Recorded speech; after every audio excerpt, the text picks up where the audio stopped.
The House will come to order. You know what I'm asking. Messages from the Senate. Message from the Senate. Madam Speaker, I hereby announce that the Senate accedes to the request of the House for the appointment of a conference committee consisting of 3 members of the Senate on the amendments adopted by the Senate to the following House File number 2442, an act relating to energy. The Senate has appointed as such committee Senators France, Young, and Matthews. The message is signed Thomas S. Boddern, Secretary of the Senate.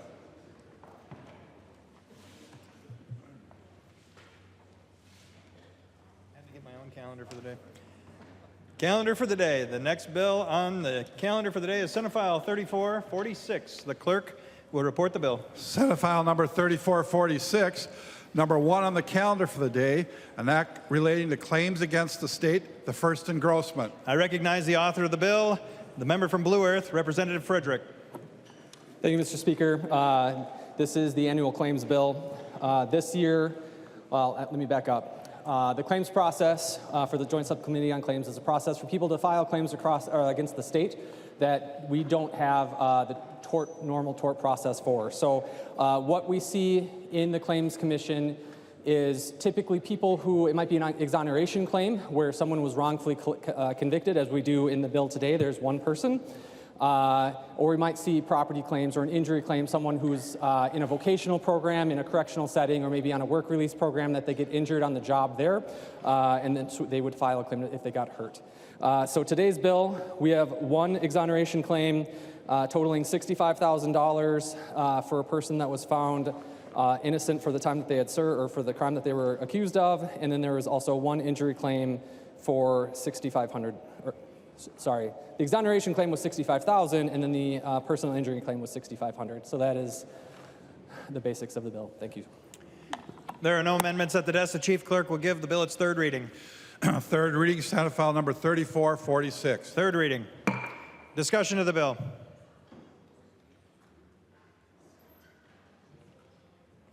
I recognize the member from Blue Earth, Representative Frederick. It's a good bill. Vote green. Seeing no further discussion, the clerk will take the roll.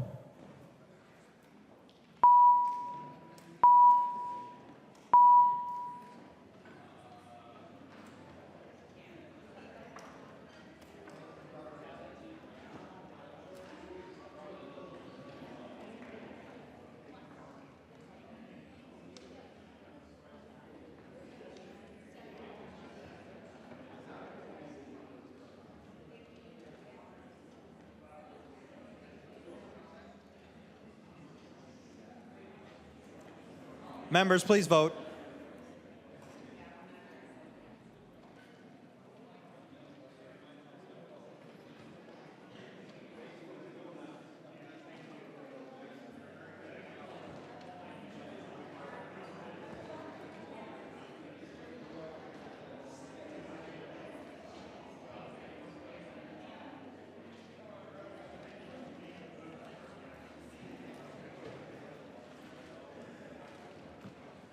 The clerk will call the name of the members voting remotely.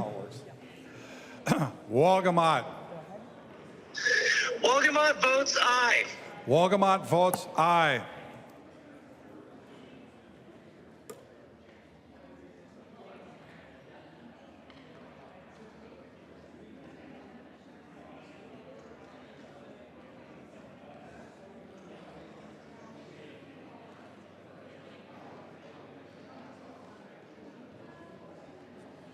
The clerk will close the roll.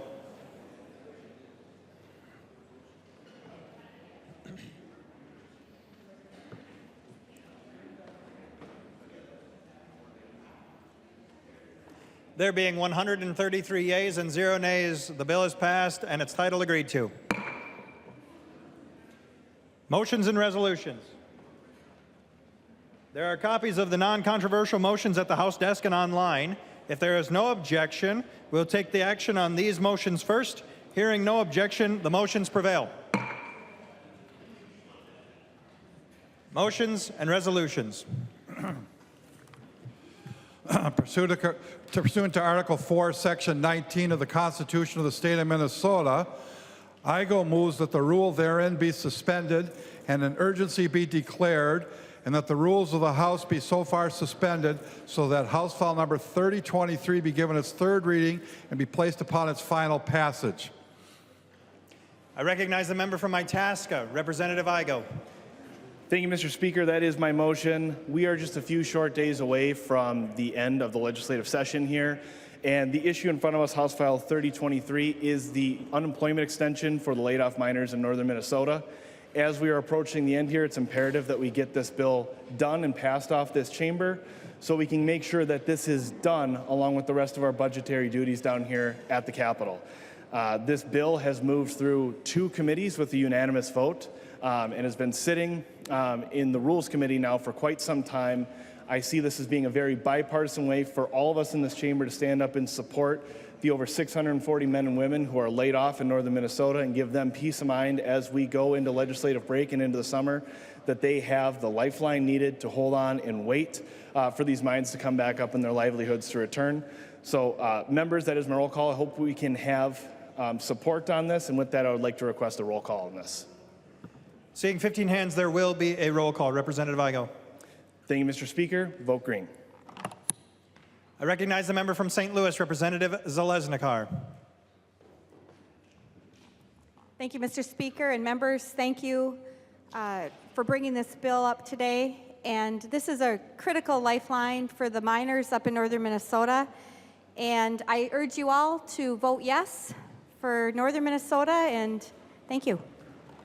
I recognize the member from St. Louis, Representative Johnson P. Thank you, Speaker. I appreciate the sentiment and the willingness to bring this up and support these workers. Unfortunately, there is no standalone bill that made it through the Senate process. It is on their jobs bill in the conference committee. I think that work is being done there. Those discussions are being had. And I know, talking to our folks over here, this is something that we care about. We care about workers in general. That is one of the reasons that I ran. It was one of my priorities when I came down here, was to advocate for workers. Not just workers in my district, not just workers in one sector or industry, not just workers that I know or workers that I think might vote for me, but workers from all corners of our state. And to me, this means supporting pensions for our teachers, supporting safe staffing ratios for our nurses, training requirements for our security guards. It means fighting against worker misclassification and wage theft. It means protecting paid family medical leave, and it means providing unemployment insurance for our hourly school workers as well. So I appreciate the sentiment to support workers. I plan on supporting workers on all corners of our state, and I'd encourage my members on both sides of the aisle to do the same. I recognize the member from St. Louis, Representative Scraba. Thank you, Mr. Speaker. I think it's important that this bill goes as it's going right now. The 600 plus people that are laid off are also being threatened with a fire right now. The wind changed. Aurora is in the green, ready to evacuate. A lot of these members that work there are living there. They have a lot of stress. We could alleviate that stress by passing this bill and giving them the knowledge that we are behind them, and we do stand with them. So I'm hoping we get a green on this vote. Thank you, Mr. Speaker. I recognize the member from Hennepin, Representative Greenman. Thank you, Mr. Speaker. And I really appreciate the conversation about workers and what unemployment insurance means in terms of, I heard peace of mind, in terms of a lifeline, in terms of economic security, as folks are thinking about all the other things they're dealing with in their lives. And you've heard that conversation before, the DFL all session, and frankly, for the last 20 years, that the fight has been going on about closing the last exception to unemployment insurance for our bus drivers, our paras, our food service workers, and we did that in 2023. And for the last 2 summers, those workers have Point had of order, that. Mr. Speaker. State your point of order. Mr. Speaker, I meant to say point of parliamentary inquiry. What order of business are we on? We are currently discussing a declaration of urgency for House File 3023. Representative Greenman. Thank you, Representative Schultz. I'll get right to my point about why this is urgent. Because in the end of May, the school year will end, and there are workers who are going to be asking why the GOP is insisting on repealing hourly school worker unemployment insurance for them because they need their peace of mind. What I know is that we absolutely, and we have a great bill that is in the, that folks have been moving forward about extending from 26 weeks to 52 weeks, from 6 months to a year for these minors. And we also know that for those workers in our schools who are absolutely also dealing with the issues of fires, who are absolutely also dealing with the issues all across our state, because these workers are in every corner of our state, we know that what industry you work in and what zip code you are in shouldn't determine whether you get access to the fundamental ability to have unemployment insurance. And so members, I would just say, remember that. We should be clear that it shouldn't matter what zip code you're in, it shouldn't matter what industry you're in. We should stand up for that for everyone. And right now, that's not the position of my colleagues across the aisle. But that is the position of as you heard my colleague, Representative Johnson, say. So members, I'd ask you to think about that, think about every worker in your district who's impacted by the decisions you're making here. I recognize a member from Morrison, Representative Schultz. Thank you, Mr. Speaker. I failed to hear how Representative Greenman was encouraging members to vote. Was it for workers or against workers right now? Because we're talking about Iron Range workers, Iron Range families, and whether or not Democrats are finally going to take a vote to support workers. Because what we've heard, particularly on this given topic, Mr. Speaker, bills have been brought forward this session that no Republican has taken a vote against in committee, but Democrats have. And right now, all I've heard from the other side of the aisle is that Democrats are fine with allowing this to be delayed, because this is a standalone bill, could move on its own, and if we have any ounce of belief that Democrats in the Senate would support the Iron Range workers, then this bill will move pretty quickly. But do we have faith in that? I'm not sure that we do, because if I heard Representative Johnson right, he said that no companion bill made it through the DFL-led Senate. That's what I heard as it related to supporting workers. So which is it, Mr. Speaker? We have an opportunity today to support the Iron Range workers and their families who, by the way, if we don't take any action during this legislative session, Mr. Speaker, it is those Iron Range families who would not have access to unemployment benefits at the time of the holiday season, when families may need it most. And what I've heard so far is that Democrats don't want to take action today to support Iron Range workers. But I guess that is consistent. That is the message we've heard this whole session. Whether it's for the short term or whether it's for the long term, the answer from Democrats in Minnesota is, we no longer care about you. We're not going to have your back. We are not going to ensure that you have the resources that you need so that your family can make it through the holiday season. And in fact, Mr. Speaker, not only are they unwilling to take action for the short term, they've also been entirely unwilling to do the things that are meaningful for the long-term sustainability of the Iron Range, for the families and for the workers of Minnesota's Iron Range. They've been unwilling to even follow state law.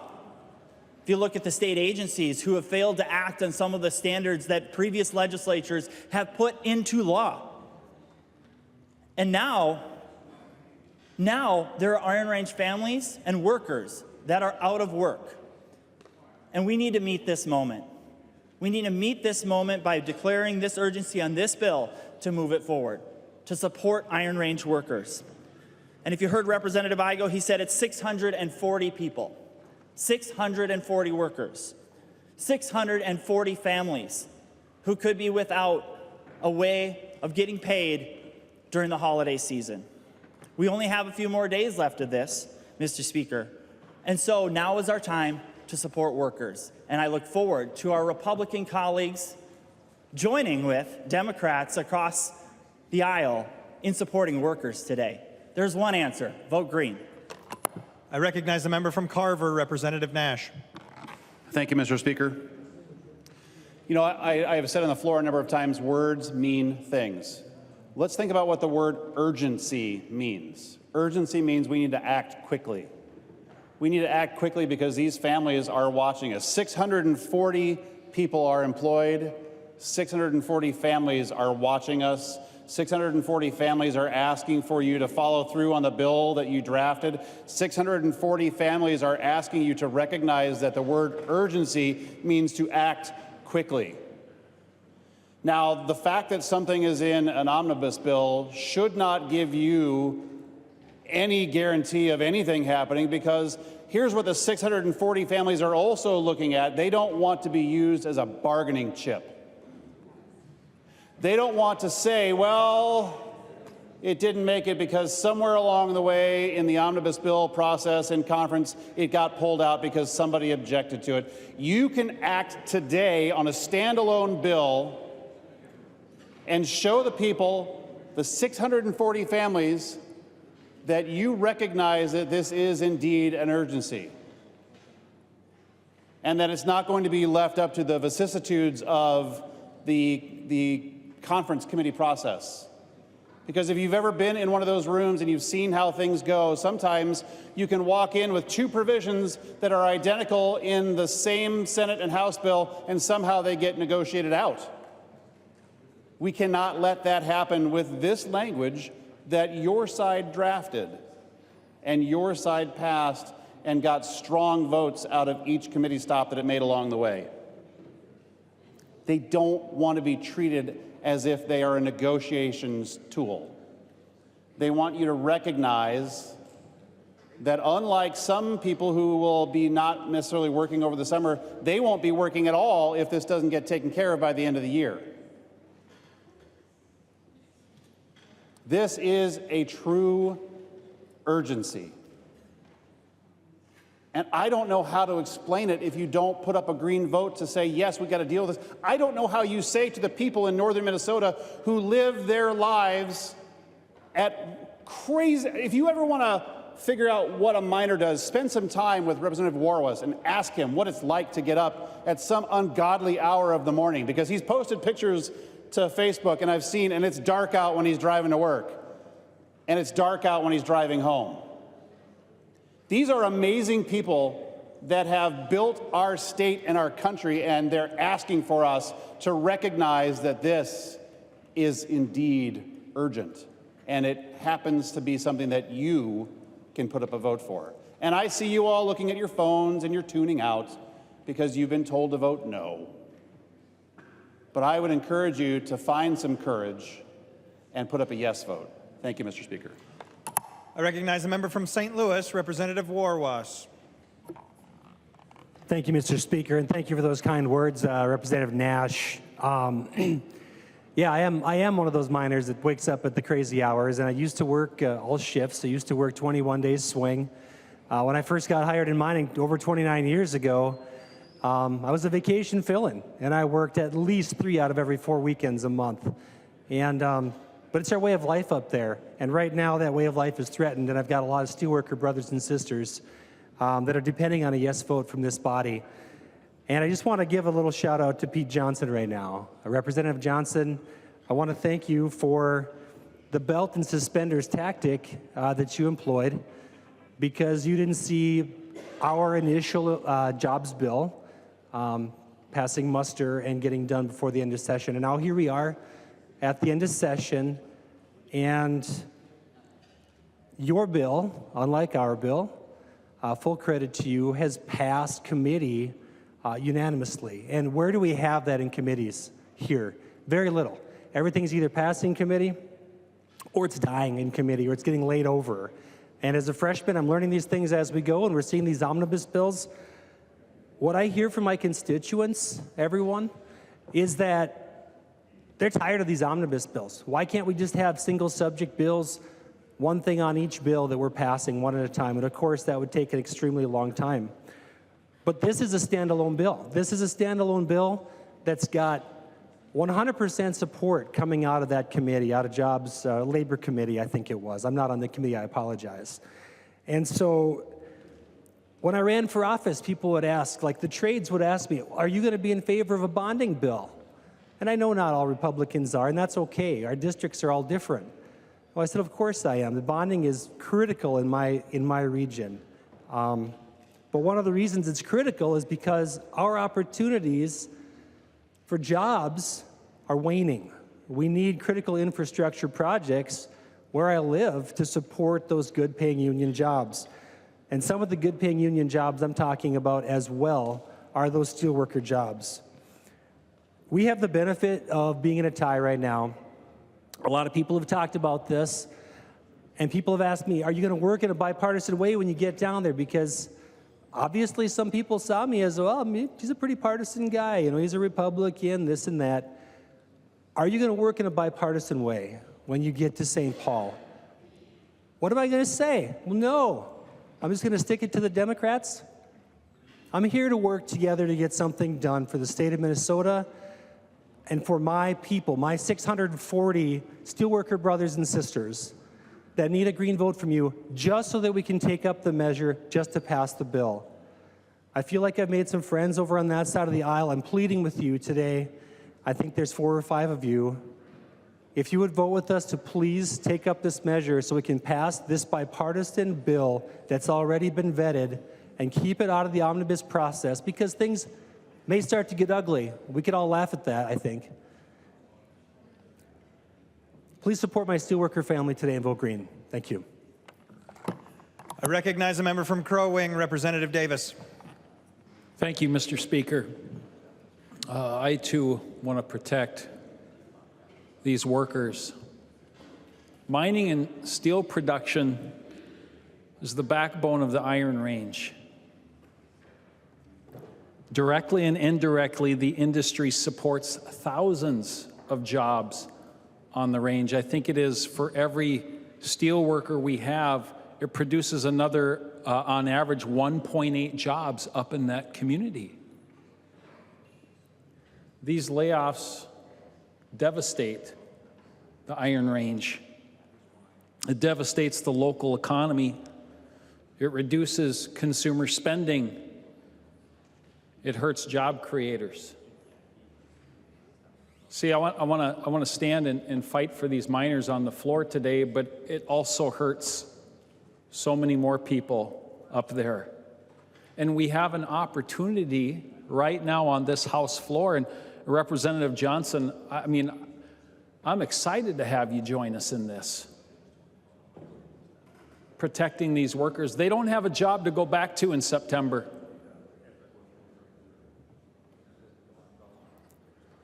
See, Minnesota mining's not just an industry, it's a way of life for folks up there. It's their way of life. It's part of their cultural heritage.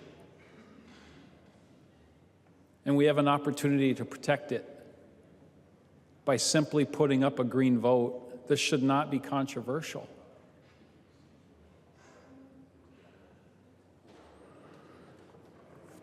Miners have unique technical training and skills as well to operate the complex machinery. You can't just easily replace them. And without these benefits being extended, there's a good chance we're going to lose a lot of them from that area, from that community. These are specialized jobs with industry-specific skills. They're not easily replaced. Republicans are trying to protect miners. We're trying to protect the Iron Range. And Democrats, please, we implore you, join us in this fight on the floor this evening to protect our miners and steelworkers. Thank you, Mr. Speaker. I recognize the member from Wright, Representative Hudson. Thank you, Mr. Speaker. I'd like to go back and address the attempt that was made earlier on the other side of the aisle to conflate this situation and this issue that this bill addresses with the paying of seasonal workers for their summer vacation. You couldn't possibly have 2 more dissimilar situations. When people go to work for a school, they know what the school year looks like. They have the opportunity to plan. They have the opportunity to take other jobs and to, in that way, contribute to the economy in those off months during the summer. These miners who lost their jobs don't have a job to go back to. They don't just wait 3 months and then everything's back to the way it was. These are completely dissimilar situations. And the other thing I'd like to object to is the attempt to spike the football on paying hourly workers in schools for their summer vacation. You say, this is something we did. This is something we get to take credit for. But you didn't fund it. And the plan from your side that was presented in our education committees was to completely cut off any state funding for unemployment insurance, putting the burden on the school districts, which takes that money directly away from the classroom and every other thing that schools need. This habit that we seem to have around this place of taking credit for doing nice things without paying for it is something that needs to stop. Forcing somebody else to have to take on the cost, forcing somebody else to have to make the tough opportunity cost decisions is not an act of moral virtue. But we can engage in an act of moral virtue today here on this floor by passing this bill. Join us. I recognize the member from Anoka, Representative Niska. Thank you, Mr. Speaker and members. In March, miners on the Iron Range were dealt a devastating blow. And in an instant, families who had depended on these jobs were thrown into uncertainty. These miners aren't just numbers on a page. They're real people, represented by members of this body. They're parents trying to put food on the table, pay the mortgage, and give their kids a shot at a better life. Today, not off in some Senate bill, today, on this bill, we have the opportunity and the responsibility to stand with them. We can extend unemployment benefits to provide a lifeline that will give these families breathing room while they weather their storm. Members, this unemployment insurance extension matters, but it's only part of the solution. When you talk to Rangers, including the Rangers in this body, they'll tell you those folks aren't looking for an unemployment check. They're looking for a future. They're looking for stability. They're looking for jobs that last, communities that thrive, and the dignity that comes from helping to build something that matters. That's why we should vote yes here, but why our work can't stop here. We need to fix Minnesota's broken permitting process so responsible mining projects can move forward, not someday, but now. Because the precious minerals found on the Iron Range aren't just part of our past, they're the key to our future. From clean energy to cutting-edge technologies, America needs these resources to build the economy of tomorrow, and Minnesota will be the one to provide them. So let's do what's right today. Let's extend these unemployment benefits, but let's also commit to a future where the Iron Range isn't just surviving, it's thriving. We need to take up this bill today. Please vote green. Thank you, Representative Igo. Thank you, members. I recognize the member from Itasca, Representative Igo. Well, thank you, members, for the conversation on this bill in front of us today. I think everyone kind of did a good job about talking about where we are. But I just kind of want to level with everyone on a personal level on this issue. And I'm going to ask everyone, leave your partisan, D outside the door and your partisan R outside the door on this issue. Because that has nothing to do about what side of the aisle we're from. Right? And this is my third term. I've had the chance now to get together and work with many people from my side of the aisle and of the other side of the aisle. And I value the relationships I've built and the issues I've worked on. For those on the other side of the aisle, you know who you are. You know the issues we've worked on. You know what we've talked about. You know how we're trying to drive towards bringing about real change. To my friends on this side of the aisle, you know the issues we're working on together. And we're making real change here, too. But on an issue like this is something where we get to leave partisan politics at the door. This is where the Minnesota House can declare an urgency on something that really matters. The 640 men and women who are wondering what's next for them right now. We can take a strong House position, declare this urgency, pass this bill unanimously like it was done in the committees before it, and then we know that when we go into conference and the unexpected days that come ahead of us here, especially as we get to the end of session, that we know that the House is going to take a strong position on making sure we take care of these workers. And I know that tensions are running high right now. It's Wednesday afternoon. We don't have budget targets. Everyone just seems to be, we're at the boiling point. But wouldn't it be an incredible moment that if this chamber came together to support the men and women of Minnesota's Iron Range and say, enough with the partisanship. We're going to support people right here and right now. I'm asking you to consider that when you look on your desk and look at those buttons. Please, let's declare an urgency together. Vote green, take this bill up, pass it together, and show the men and women of Minnesota's Iron Range that this chamber cares for them. That this issue is larger than politics. That this issue is a part of our past, our present, and our future. And that by making this vote together, this is how we can come together and legislate the way Minnesota asks us to legislate. Members, please vote green. Any further discussion? I would like to remind the body that in order to suspend the rules, it requires a 2/3 vote. That equals 90 votes in favor. Seeing no further discussion, the clerk will take the roll on the motion.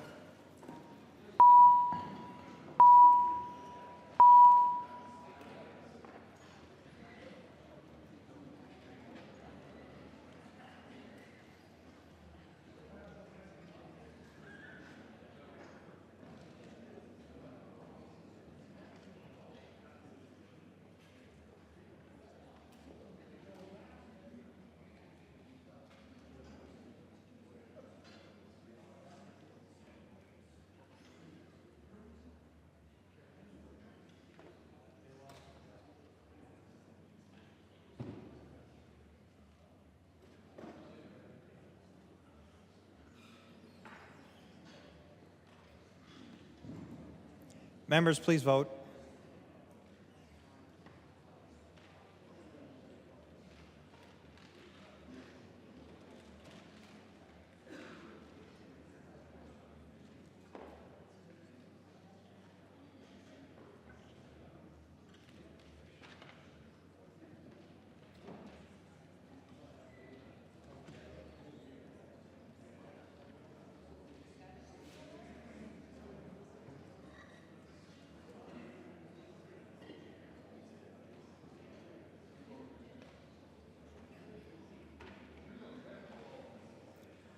The chief clerk will call the name of the member voting remotely. Wolgamott. Wolgamott, no. Wolgamott votes no.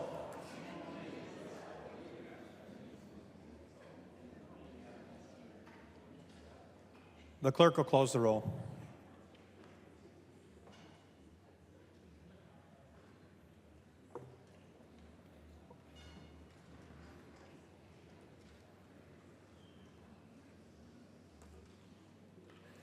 There being 70 yeas and 63 nays, the motion does not prevail.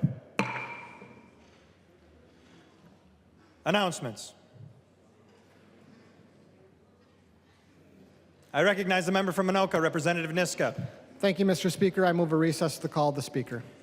Representative Niska moves a recess to the call of the Speaker. All those in favor signify by saying aye. All those opposed say no. The motion does not prevail. The House remains in session.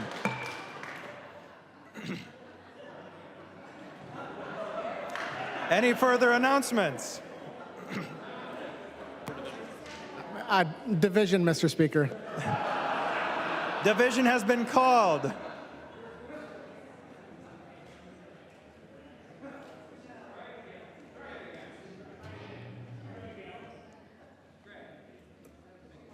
Are you for real? Division?